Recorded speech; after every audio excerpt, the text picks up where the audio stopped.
Hey guys, it's Cubs and boy do I have one for you today. I'm going to show you the best place to farm Wrathful hearts at any level.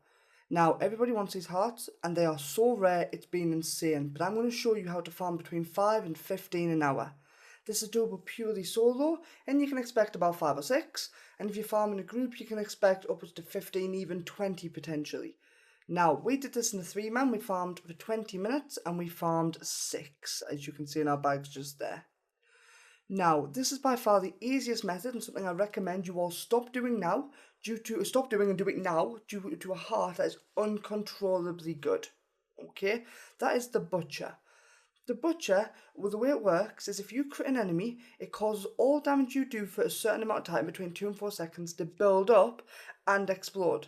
A lot of people are like, oh well, that's slow because it means if I do say enough enemy to kill the enemy in a second, then I'm just wasting time. No.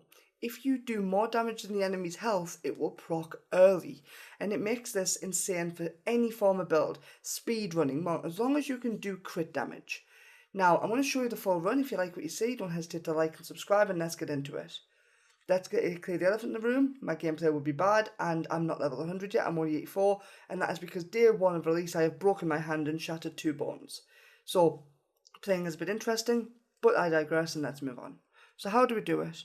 Well, you're going to need to do the campaign until you unlock to both Malignant Tunnels and unlock the ability to get Wrathful Hearts.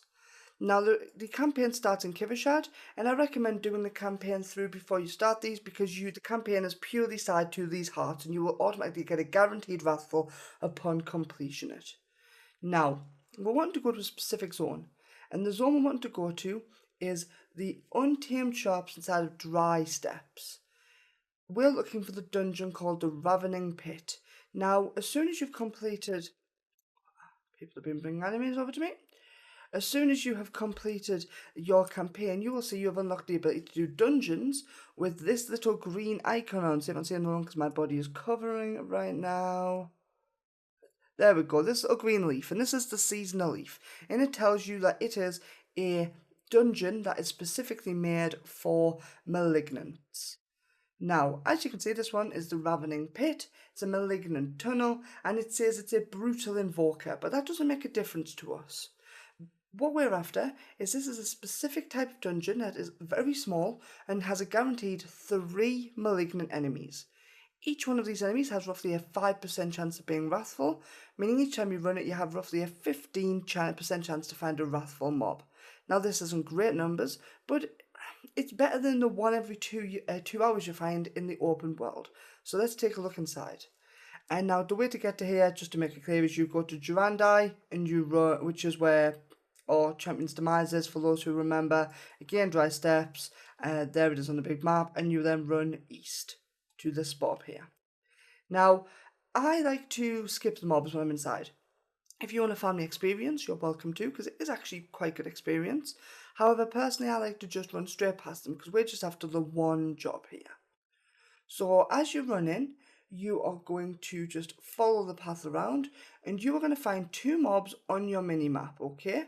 The ones on your mini-map will have skulls on them, so you know they're the special one, and they will have a chance of being Wrathful. Is that going to... Oh, it is. It's just going to make our life a bit easier, move a bit faster. Now, we're also going to have the opportunity to find another enchantment set. As you see this one here, this is the 3rd one we've just got to. So if I can pull him up, you can see there on his thing it says Devious. And that means he was one of the 3 we were looking for. Okay, that's said there up top here on his Enchanted. Now, unfortunately, it was a Devious and not a Wrathful. But we're going to continue to run through.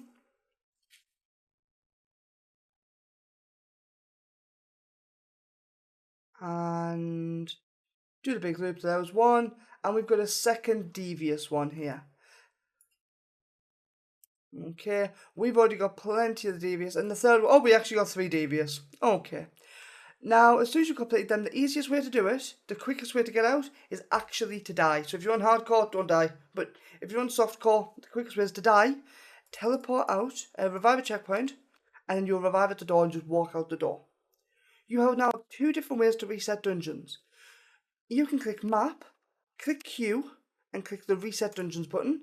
This doesn't always work. If it does work, it will say something along the lines of accept or decline. If you click accept, then it'll reset. If it doesn't work, click escape, log out, wait till it says 8 seconds, click leave game, and then log back in. And at this point, you can go again. What we'll do is we'll do one more run. We'll see if it shows that, like I said, it's only a 15% chance per time. So that's about 15 out of every 100 runs. Now, that means you may get 3 in a row, but you may end up getting, say, 20 and you don't get one. But we'll give it another go. We'll see what we get. The one we were specifically farming, we actually think we've managed to see we craft a new meta build for, of all things, lightning. So we're actually in the middle of testing one of them builds at the moment. But you will see that come out shortly. Now, we're going to fly through again. We're going to see if we can find another one of the bosses. Have a